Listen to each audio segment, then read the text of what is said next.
देखो बच्चों, इस तरीके का इंटीग्रेशन आपसे पूछा जाता है।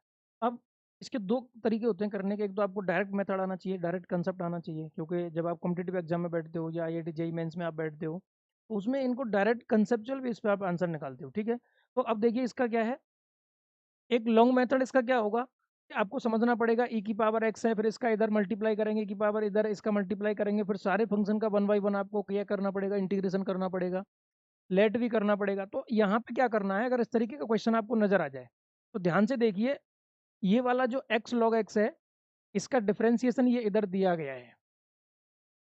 मैं आपको बता देता हूँ एक्स लॉग एक्स का डिफरेंशिएशन क्या होता है। इसका डिफरेंशिएशन देख लीजिए पहले।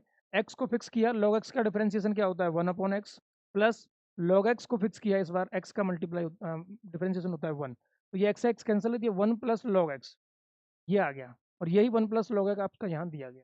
इसका मतलब क्या हुआ कि इस जगह पर अगर एक फंक्शन है और इधर उसका एक डिफरेंशिएशन है, ठीक है, अगर इस तरीके का क्वेश्चन आता है तो डायरेक्ट कंसेप्ट क्या होगा, इसका जो आंसर आएगा, इसका जो इंटीग्रेशन का जो आंसर आएगा निकल के वो आ जाएगा ई की power x F x.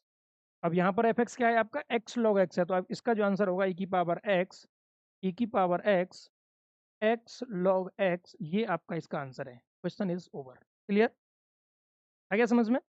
Okay. तरीके का मैं एक एग्जांपल भी आपको बता सकता हूँ, जैसे और भी आ सकता है कोई भी, ई की power x cos x minus sine x.